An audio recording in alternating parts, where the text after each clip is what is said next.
आज हम पढ़ेंगे कक्षा 7 समाज विज्ञान का पाठ 4 वायु।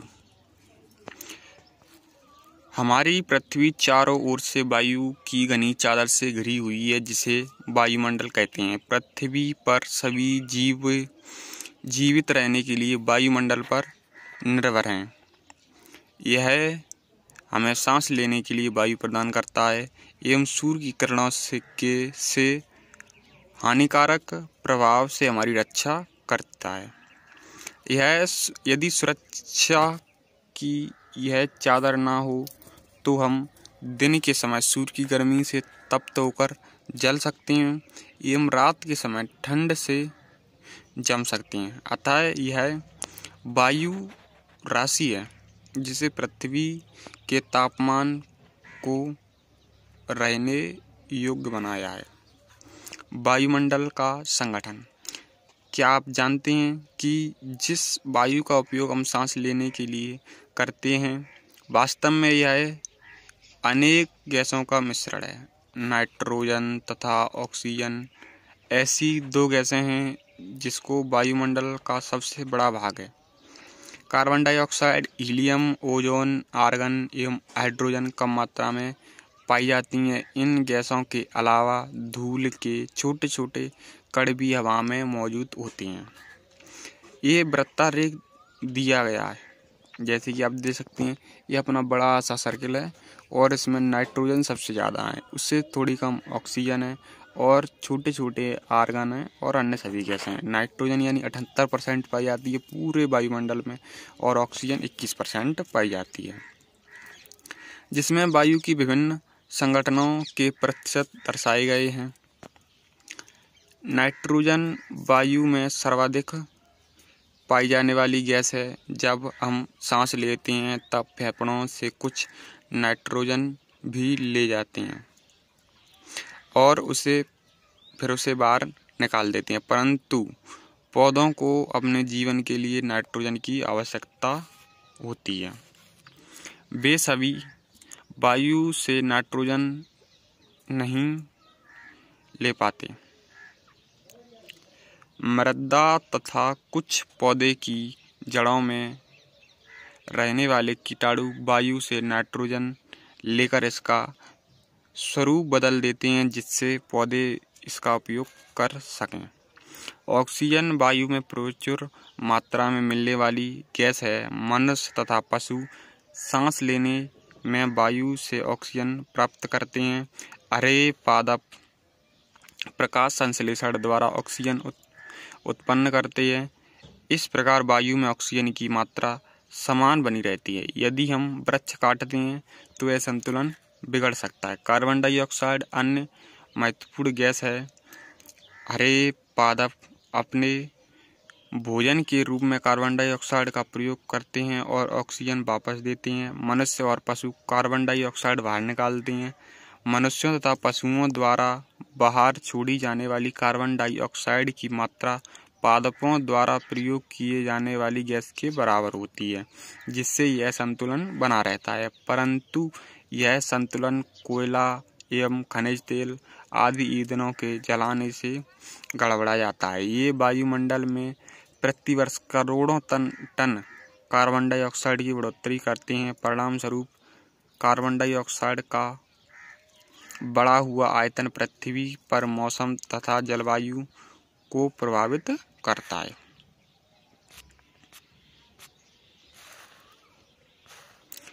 अब एक क्रियाकलाप पढ़ते हैं कि क्या आप जानते हैं कार्बन डाइऑक्साइड वायुमंडल में फैलकर पृथ्वी को विकिरित ऊष्मा को पृथ्वी पर रोककर ग्रीन हाउस प्रभाव पैदा करती है, इसलिए इसे ग्रीन हाउस गैस भी कहते हैं। और इसके अभाव में धरती इतनी ठंडी हो जाती है कि इस पर रहना असंभव होता। किंतु जब कारखानों एवं कार के धुएं से वायुमंडल में इसका स्तर बढ़ता है, तब इस ऊष्मा के द्वारा पृथ्वी का तापमान बढ़ता है। इसे भूमंडलीय तापन यानी ग्लोबल वार्मिंग कहते हैं। तापमान में इस वृद्धि के कारण पृथ्वी के सबसे ठंडे प्रदेश में जमी हुई बर्फ पिघलती है, जिसके परिणाम स्वरूप समुद्र का जल स्तर में वृद्धि होती है, जिससे तटीय क्षेत्रों में बाढ़ आ जाती है। दीर्घ अवधि में इसके कारण जलवायु में अत्यधिक परिवर्तन हो सकता है, जिसके फलस्वरूप कुछ पौधे एवं पशु लुप्त हो सकते हैं। और यहाँ पर क्या आप जानते हैं, जब वायु गर्म होती है तो फैलती है और हल्की होकर ऊपर उठती है। ठंडी वायु सघन और भारी होती है, इसलिए हमें नीचे रहने की प्रवृत्ति होती है। गर्म वायु के ऊपर उठने पर आसपास के क्षेत्र में ठंडी वायु रिक्त स्थान को भरने के लिए वहां आ जाती है। इस प्रकार वायु चक्र चलता रहता है। वायुमंडल की संरचना। हमारा वायुमंडल 5 परतों में विभाजित है, जो पृथ्वी की सतह से आरंभ होती हैं। ये क्षोभमंडल, समतापमंडल, मध्यमंडल, वायुमंडल एवं बाह्यमंडल है। क्षोभमंडल यह परत वायुमंडल की सबसे महत्वपूर्ण परत है। इसकी औसत ऊंचाई 13 किलोमीटर है। हम इसी मंडल में मौजूद वायु में सांस लेते हैं। मौसम की लगभग सभी घटनाएं जैसे वर्षा, कोहरा एवं ओलावर्षण इसी परत के अंदर होता है। समतापमंडल।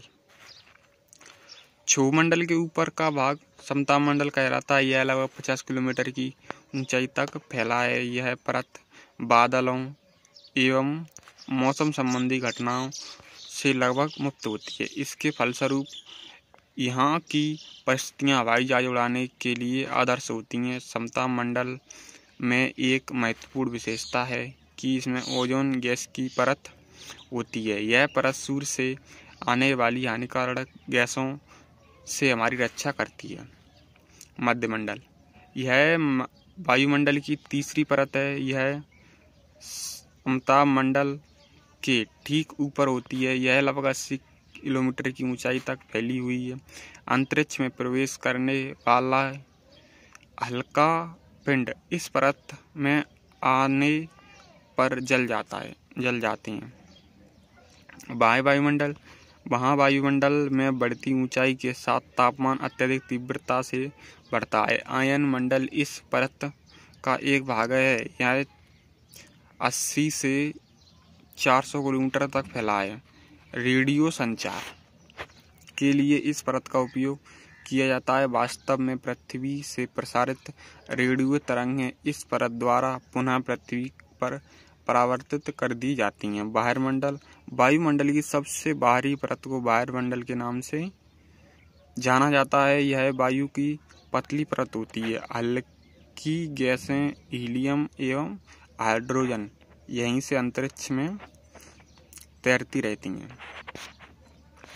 तो अपन वायुमंडल की परतों को इस तरीके से देख सकते हैं कि सबसे नीचे है ना क्षोभमंडल है। क्षोभमंडल के ऊपर अपन थोड़ा सा बढ़ते हैं तो अपना समतापमंडल है, और समतापमंडल को और ऊपर बढ़ते हैं तो मध्यमंडल है। मध्यमंडल के थोड़े से ऊपर बढ़ते हैं तो बाह्यमंडल है। वायुमंडल है। वायुमंडल के अपना आगे बढ़ते हैं तो बाह्यमंडल है।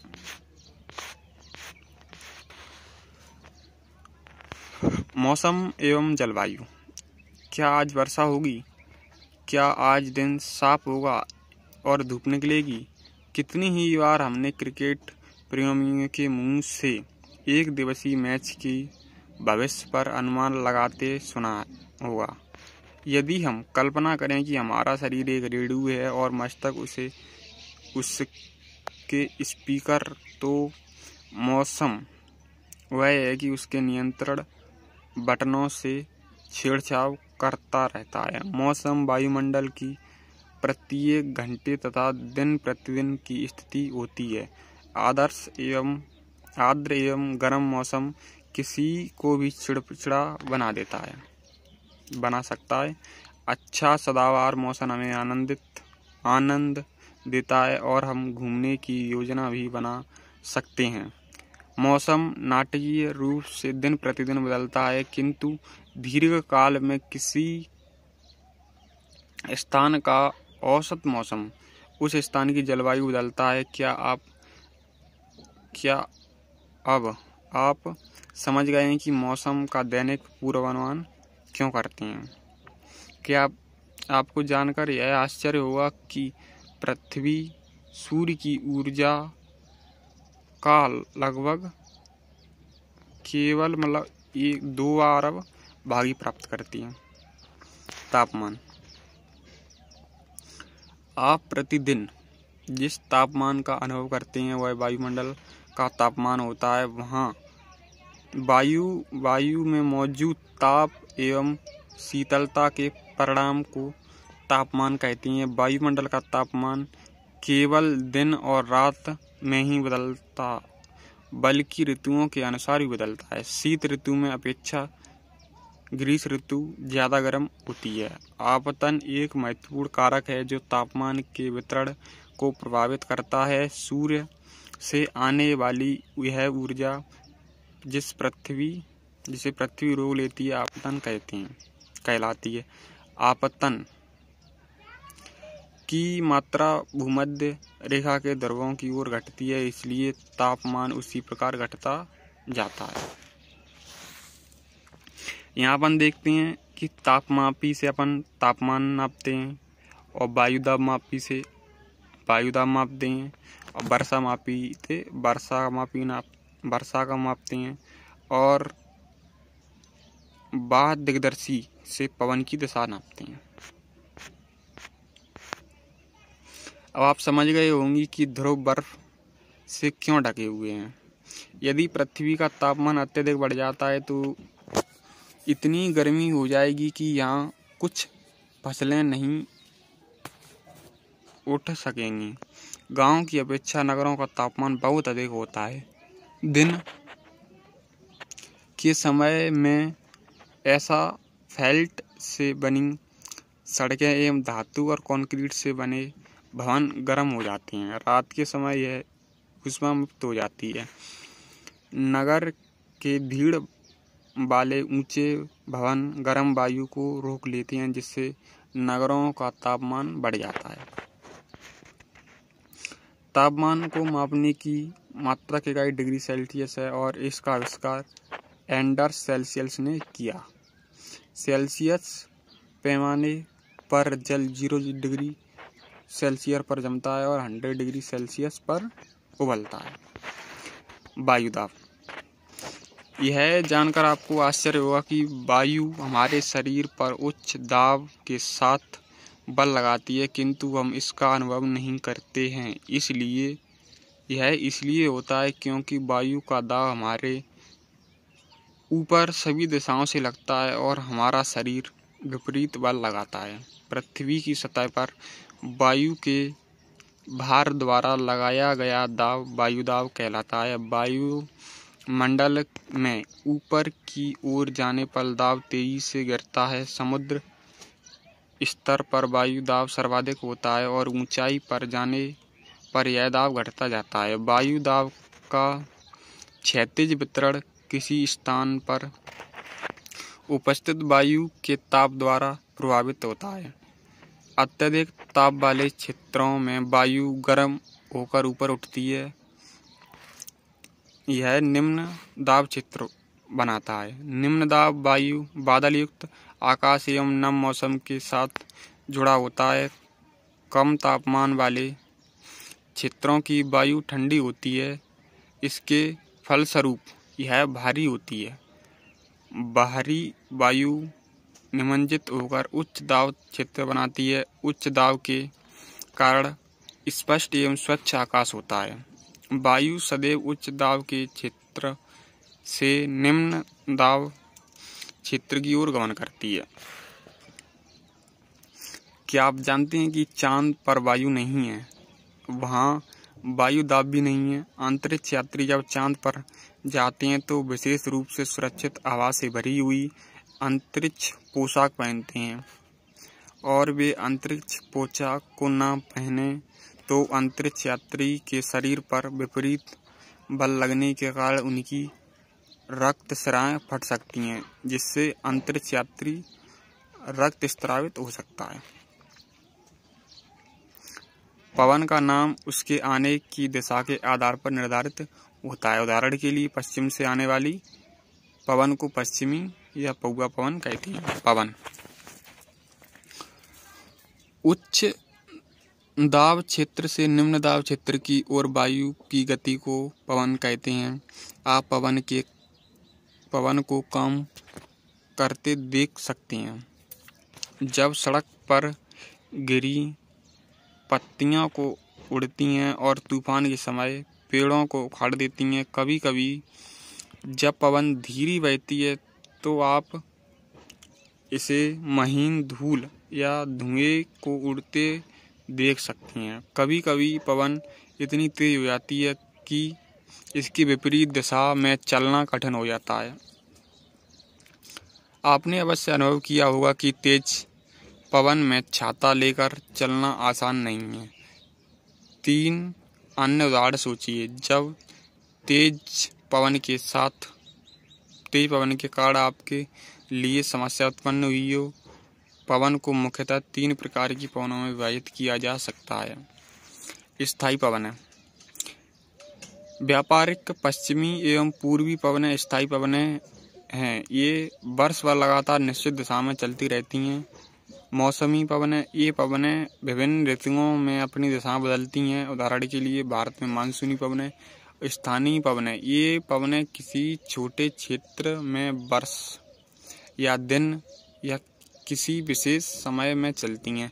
उदाहरण के लिए स्थल एवं समुद्री समीर। क्या आपको भारत के उत्तरी क्षेत्र की गर्म एवं शुष्क स्थानीय पवन याद है? उसे लू कहते हैं।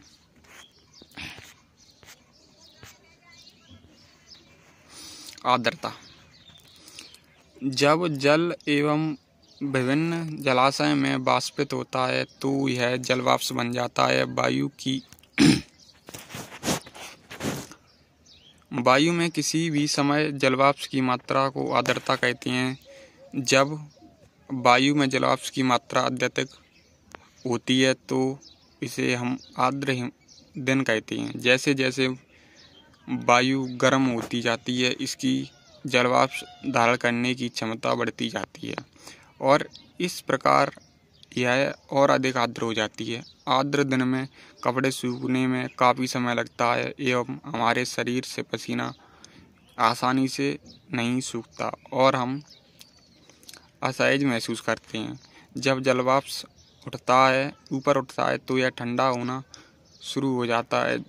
जलवाष्प संघनित होकर ठंडा होकर जल की बूंदें बनाते हैं। बादल इन्हीं जल बूंदों का एक समूह होता है।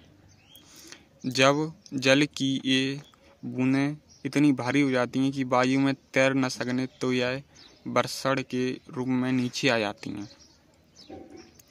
आकाश में दौड़ते हुए तेज हवाई जहाज अपने पीछे सफ़ेद पथ चिन्ह छोड़ती हैं। इनके इंजनों से निकली नमी संघनित हो जाती है। वायु के गतिमान न रहने की स्थिति में यह संघनित नमी कुछ देर तक पथ के रूप में दिखाई देती है। पृथ्वी पर जल के रूप में गिरने वाली वर्षा कहलाती है। ज़्यादातर भौमजल वर्षा से ही प्राप्त होता है। पौधे जल संरक्षण में मदद करते हैं। जब पहाड़ी पासों से पेड़ काटे जाते हैं तो वर्षा जल अनावृत पहाड़ों से नीचे बहता है एवं निचले इलाकों में बाढ़ का कारण बनता है। क्रियाविधि आधार पर वर्षा के 3 प्रकार होते हैं: संवहनी वर्षा, पर्वतीय वर्षा एवं चक्रवर्ती वर्षा।